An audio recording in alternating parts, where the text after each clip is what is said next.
That she'd rather drown herself than help the Inquisition. Anything else?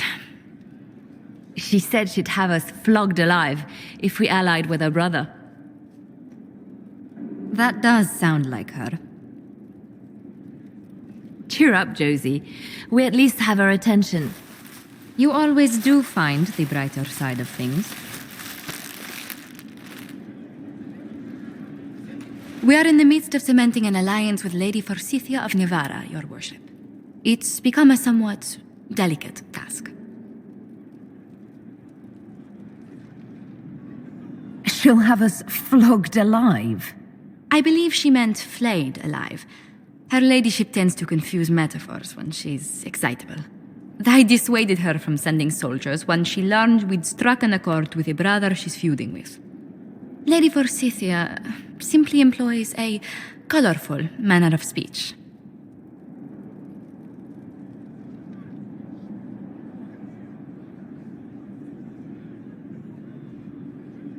You're rather good-natured about threats of death and dismemberment. They are chiefly bluster, Inquisitor. Most of them. But I confess I do miss my staff from the embassy in Antiva. It was always useful to discuss the day's visitors with them. I have time if you'd like to review things with me. I wouldn't wish to impose. If it were imposing, I wouldn't have offered.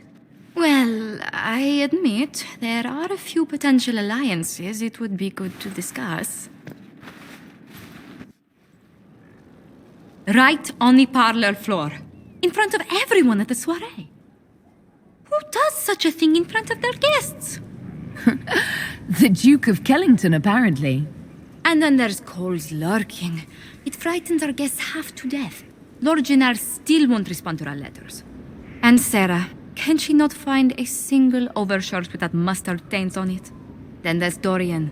The man refuses to take anything seriously unless it suits its whim. Not to mention... Oh goodness. Have we been here an hour already?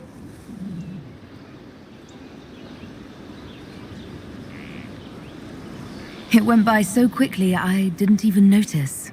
You're far too polite. I didn't intend to go on for so long. You must think me quite the gossip.